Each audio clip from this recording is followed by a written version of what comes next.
Hello everyone. आज के English literature के इस वीडियो में हम लोग डिस्कस करेंगे मेटाफिक्शन के बारे में। मेटाफिक्शन क्या है और ये किस तरह के नॉवल की कैटेगरी में आता है, इसको हम लोग देखेंगे।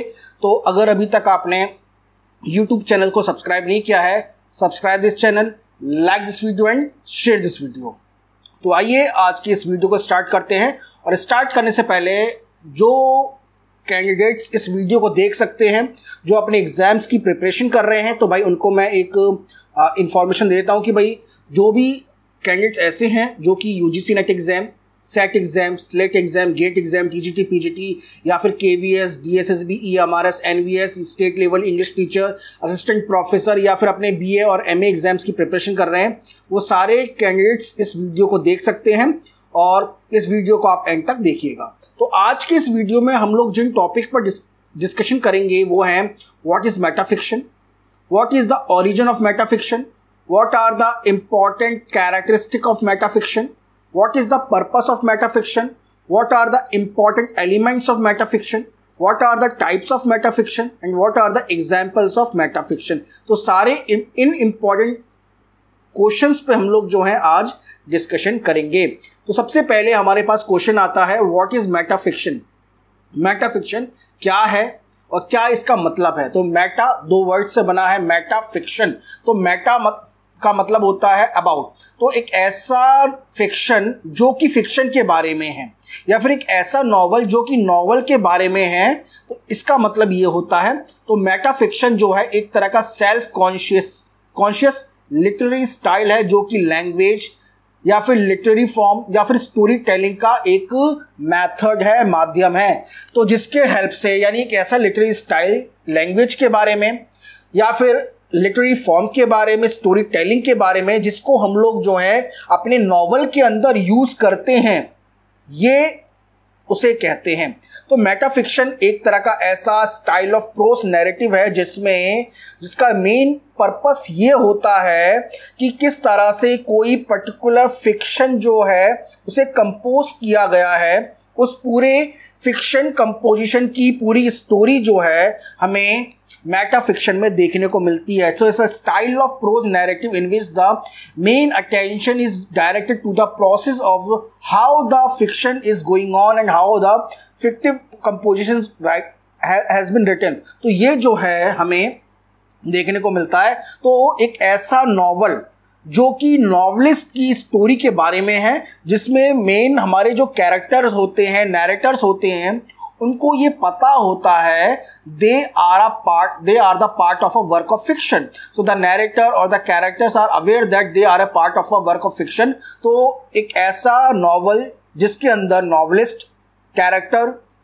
प्रोटोगनिस्ट या नैरेटर जो भी कोई है, उनको पता है कि उनके इस पूरे वर्क को दूसरों के सामने शो किया जाएगा in the form of fiction writing. तो ये जो है उसमें आता है। और इसके अंदर जो मेटाफिक्शन है, ये एक explore the relationship between the literature and the reality, life and art. तो नॉवल किस तरह से एक नॉवलिस्ट ने लिखा है, ये एक तरह का रियलिटी हो गई।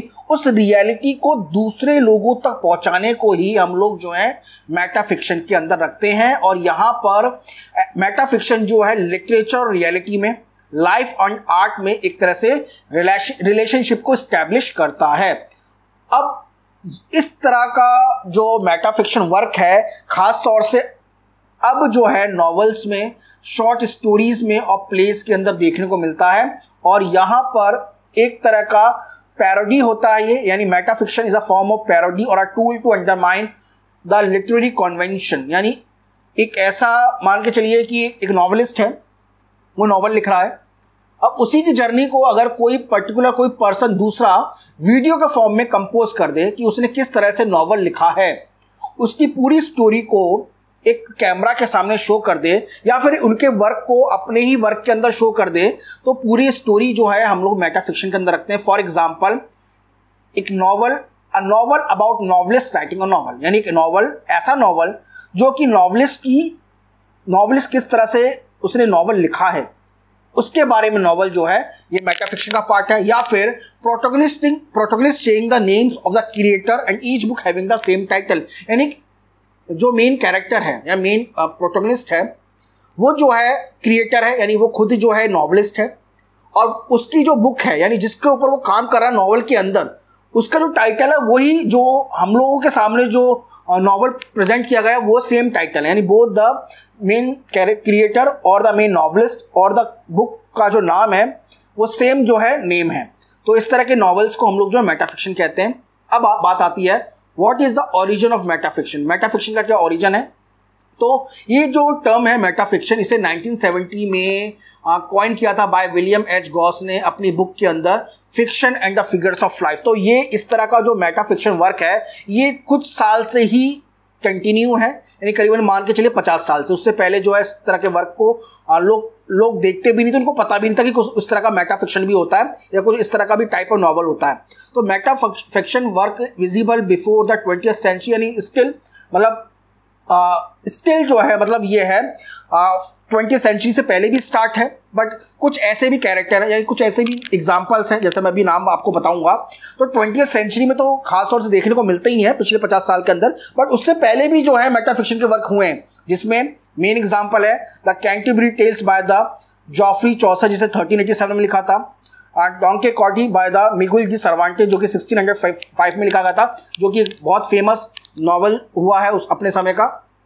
Then vanity fair by the William Makepeace Thackeray जो कि 1847 में लिखा था, और साथ में the life and the opinion of Tristram Shandy gentleman जिसे 1759 में लॉरेंस स्टेन ने लिखा। तो ये सारे एग्जाम्पल जो हैं ये मेटाफिक्शन के पार्ट है, मेटाफिक्शन के ही एग्जाम्पल है जो कि आज से करीबन काफ़ी 100 साल पहले लिखे गए थे, है ना। तो ये जो है यानी 20th सेंचुरी में तो मेटाफिक्शन के टर्म को विलियम एच गॉस ने निकाला था, बट इसके अलावा बहुत सारा ऐसा भी वर्क है जिसे हम लोग मेटाफिक्शन की कैटेगरी में रखेंगे जो कि बहुत पहले लिखे जा चुके हैं।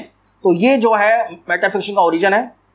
अब हम बात आते हैं कि इंपॉर्टेंट कैरेक्टरिस्टिक क्या है मेटाफिक्शन के, जरा उनको भी देख लेते हैं। तो जनरली क्या होता है मेटाफिक्शन के वर्क के अंदर it examining the fictional system, यानी एक तरह से किस तरह से फिक्शन वर्क लिखा जाता है उस पूरे सिस्टम को एग्जामिन एनालिस्ट और फोकस होकर देखने को ही जो है मेटाफिक्शन में देखने को मिलता है। साथ में it incorporating the aspects of both theory and criticism. तो थ्योरी और क्रिटिसिज्म कौन करेगा भाई, दूसरे पर्सन करेंगे एक ऐसे नॉवेलिस्ट के बारे में या एक उसके नॉवल के बारे में। तो जब थ्योरी और क्रिटिसिज्म को दोनों को कंबाइन करके जो है इस तरह की जो वर्क है वो मेटाफिक्शन में देखने को मिलता है। साथ में creating the biographies of imaginary writers, यानी कुछ ऐसी बायोग्राफी क्रिएट करना जो कि राइटर जो है रियल लाइफ में एग्जिस्ट करते ही नहीं है। फॉर एग्जाम्पल आपने एक ऐसा कैरेक्टर बनाया जो कि वो कैरेक्टर जो है रियल लाइफ के कैरेक्टर से इंस्पायर होकर बनाया, बट वो जो पर्सन है वो एग्जिस्ट करता ही नहीं है और वो जो पर्सन है वो राइटर है। तो उसकी ऐसे पर्सन की बायोग्राफी क्रिएट करना, फॉर एग्जांपल एक ऐसा पर्सन जो कि आज से 400-500 साल पहले हुआ होगा, अब उसकी बायोग्राफी किसी ने लिखी नहीं। अब मान लो अब उसकी बायोग्राफी को हम लोग इमेजिन करें कि भाई उसकी लाइफ में क्या क्या हुआ था।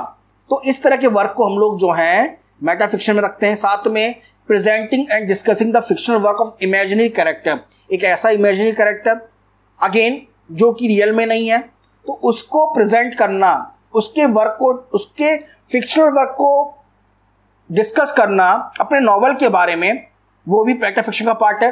साथ में इस तरह के वर्क जो हैं एक्सपेरिमेंटल होते हैं नेचर के अंदर, और इस तरह के वर्क हमें जो है एक्सपेरिमेंटल नेचर होते हैं, तो ये देखने को हमें मिलते हैं। अब बात आती है what is the purpose of metafiction, metafiction का क्या मेन पर्पस है, क्या है, जरा इसको मतलब मेटाफिक्शन क्यों भाई रियलिटी में आया, क्यों लोग मेटाफिक्शन जैसे नॉवेल्स के ऊपर काम करते हैं। तो इसका जो मेन पर्पस ये है to highlight the dichotomy between the real world and the fictional world of a novel, यानी नॉवल जो एक्चुअल में दुनिया के सामने प्रेजेंट किया गया है और साथ में उस नॉवल को दुनिया के सामने लाने की जो रियलिटी है उसको हम लोग जो हैं ये उस पर्टिकुलर डायकोटोमी को, यानी उस तरह की एक जो उस पर्टिकुलर जो डायकोटोमी हम लोग कहते हैं उस रियल वर्ल्ड और फिक्शनल वर्ल्ड को दूसरों के सामने शो करता है। It creating the something new, definitely भाई जब कोई नॉवल लिस्ट कोई वर्क कर रहा है और उसी की नॉवल को आप मतलब उसके बारे में कोई स्टोरी लिख रहे हैं या उसके बारे में कोई प्ले लिख रहे हैं कि उस पर्टिकुलर पर्सन ने कैसे वो नॉवल लिखा, कैसी रियल लाइफ में वो आया, मैं सॉरी कैसे वो फिक्शन वर्क रियल लाइफ में आया। तो ये एक तरह का नॉवल हो गया अलग से। तो it definitely it creates something new which is definitely a new beginning to the outside world, and also a story about story, a play about play, and definitely a novel about the novel is known as such kind of work. और इसलिए जो है लोग जो है इस तरह के वर्क को पढ़ना पसंद करते हैं।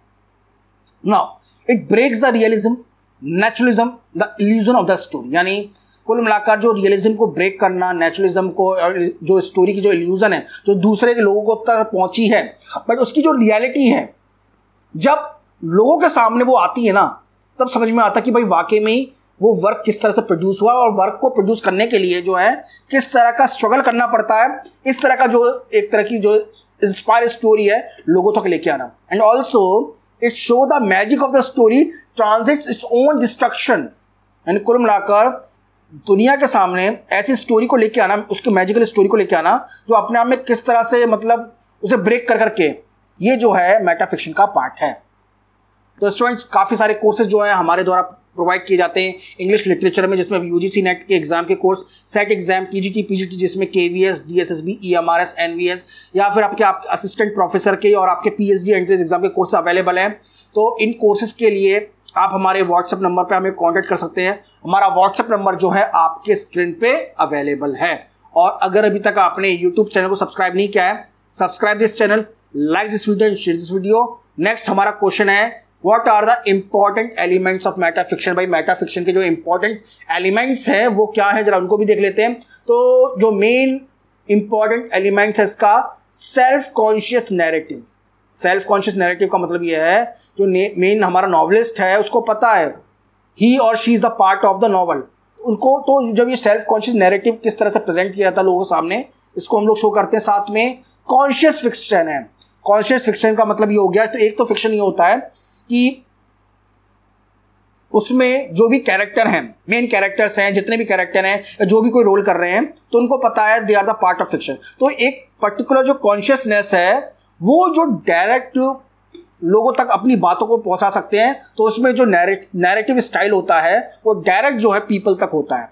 देन इंटरेक्टिव फिक्शन है, डेफिनेटली लोगों को बता की जाती है बातें कि इंटरेक्टिव भाई क्या, नॉन इंटरेक्टिव और खासतौर से जो फिक्शन वर्क होता है तो उसमें जो हमारे मेन कैरेक्टर्स होते हैं तो वो अवेयर नहीं होते, बट इसमें एक तरह का इंटरेक्टिव हमारे जो ऑडियंस होते हैं उनके साथ एक इंटरेक्टिव प्लेटफॉर्म स्टैब्लिश किया जाता है। Then directly addresses the reader, definitely मैंने बताया ऑडियंस रीडर्स जो है उनको डायरेक्टली एड्रेस किया जाता है, किसके द्वारा, कैरेक्टर्स के द्वारा। देन कुछ इंपॉर्टेंट टाइप्स ऑफ मेटाफिक्शन है, कौन कौन से हैं जरा उसको बहुत ब्रीफ में हम लोग देख लेते हैं, जिसमें मेन हमारे पास आते हैं एक्सप्लिसिट और इम्प्लिसिट मेटाफिक्शन, डायरेक्ट और इनडायरेक्ट मेटाफिक्शन, क्रिटिकल और नॉन क्रिटिकल मेटाफिक्शन, और जनरली मीडिया सेंटर्ड या फिर फिक्शन सेंटर्ड मेटाफिक्शन। तो ये देखिए ये कुछ इंपॉर्टेंट टाइप्स ऑफ मेटाफिक्शन है। अगर आपको लगता है कि इसके बारे में एक डिटेल वीडियो आना चाहिए तो आप बताइएगा, डेफिनेटली मैं जो है उस वीडियो को आपके सामने प्रेजेंट करूंगा।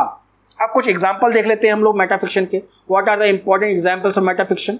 अब इसके अंदर आप जो है जिन नॉवेल्स को रखोगे कैटेगरी में, जरा मैं आपको बताता हूँ, the lost in the fun house by John Barth, slaughter house 5 by the Kurt Vonnegut, misery by the Stephen King और clockwork orange by Anthony Burgess, the hitchhiker guide to the galaxy by Douglas Adams, life of pi by Yann Martin. Okay, तो मैं कुछ इनकी जो examples हैं इनको दोबारा से रिपीट करता हूँ। Lost in the fun house by John Barth, slaughter house 5 by Kurt Vonnegut, misery by Stephen King, clockwork orange by Anthony Burgess, the hitchhiker guide to the galaxy by Douglas Adams, life of pi by Yann Martin, जिसे Booker award भी मिला था 2002 या 2003 के अंदर। कुछ और भी एग्जाम्पल्स हैं, the babysitter and the magic poker by Robert Coover, French lieutenant woman by John Fowles, crying of lot 49 by Thomas Pynchon, Willie master lonesome wife by William H Gass, और the handmaid tale by Margaret Atwood, जो कि उन्होंने इस novel को 1985 में लिखा था। बहुत बहुत अच्छा नॉवल है जो कि एक फ्यूचरिस्टिक लाइफ को बताता है कि फ्यूचर में कैसे लेडीज़ के साथ जो एक वर्ल्ड जो है ओरिजिन होगा, उसका वर्ल्ड किस तरह का हो जाएगा, तो उनके बारे में बताया है। तो student this is all about. और अगर कोई आपका सवाल है यू कैन आस्क मी, आप हमारे व्हाट्सएप पे हमसे कांटेक्ट कर सकते हैं। हमारा व्हाट्सएप नंबर जो है आपके स्क्रीन पे अवेलेबल है। इसके अलावा कोई भी आपका डाउट है तो उसके बारे में भी आप पूछ सकते हैं। और अगर अभी तक आपने यूट्यूब चैनल को सब्सक्राइब नहीं किया है, subscribe this channel, like this video and share this video. और हमारे कोर्स के अंदर एनरोलमेंट के लिए, इंक्वायरी के लिए आप हमें हमारे व्हाट्सएप पे कांटेक्ट कर सकते हैं। तो मिलते हैं आपसे नेक्स्ट वीडियो में। Thank you.